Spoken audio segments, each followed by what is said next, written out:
Mountain West Championship race has begun, and Colorado State starts in fine style, protecting Moby Arena with 2 sweeps over New Mexico and UNLV. Hi, folks. I'm Matt Wozniak. This is Tom Hillier to talk about his team's beginning. And, well, Coach, you go back to the start, New Mexico. Weren't really sure what you were going to get with them. I don't think the record is reflective of the talent on that squad, but your team came out and just put the pressure on from the opening serve, and it particularly helped on the middles. They were fantastic, weren't they? Yeah, they were, and we executed extremely well in what we wanted to do in a serving and blocking plan too, which disrupted them. I still, when they were warming up, I was like, you know, this team's more talented than I could pick up on film. They really had some nice players, and a lot of them are new or have not played a lot in the past in the Mountain West, and so I thought they did a good job. I thought Lauren Twitty was very good. I thought that they had a good game plan and they kept their errors down, but we still played crisper than they did, played cleaner than they did, and that was why we won. Yeah, and I thought a lot of it was just because you knew Twitty was coming in, was going to be one of the big weapons. You sort of shut down the middle with your defense, forcing them on the outside. Then that's where you thrived, because I thought your setter was distributing balls into attack windows about the best we'd seen all season. It was really good. Her tempo was really consistent, and she was putting it right at points where the hitters can be athletic and attack against the outside blockers, and that really made a huge difference, especially over their setter. We were able to attack the line time after time after time, and you have to set accurately to do that. Yeah, and just spreading it all around. There's so many weapons that Colorado State had at their disposal, keeping that New Mexico defense off balance. Now, let's talk about your defense as well.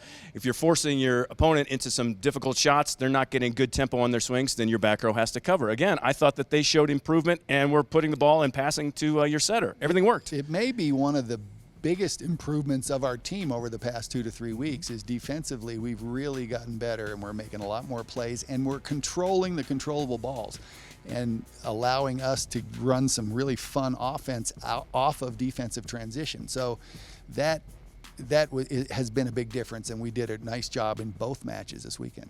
Well, one of the big individual stories that comes out of that, kind of got lost in the shadows of how well the entire team was playing, was Jasmine. Hanna led the team in kills that night, but also surpassed over 1,000 kills, only the second player in Colorado State history in the modern rally scoring era.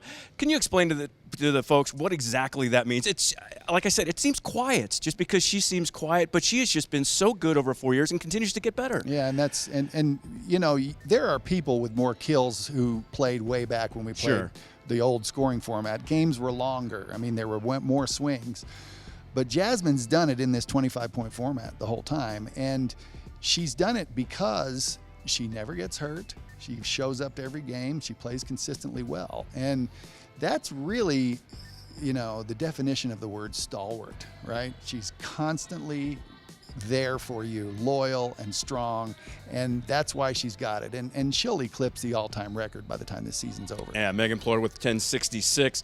Jasmine Hanna sitting over, I think it was 1017 at this point in time. Okay, you turned attention to UNLV over the weekend, a Rebel squad that came in, impressive turnover on the roster, 10 newcomers on a 13-team roster. There was some insecurities, some things that you took advantage of. I think the bottom line for me coming out of that from your squad was that you looked at them and you said, okay, we keep the pressure on from the opening serve. We're going to roll these guys, and you did. You never let up. We never did let up. And we played a lot of different lineups, but everybody who got in the game played well. We didn't let up at all. Everything stayed crisp.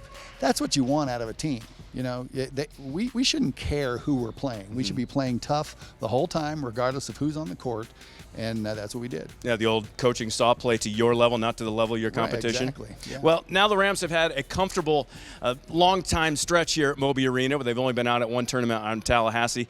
Well, you go on the road now, 2 weeks away from the friendly confines of Moby Arena. It starts with a border war in Wyoming, then it's the Air Force, then it's the Boise State, Utah State. This is a huge stretch for your championship prospects. What's your message to your squad?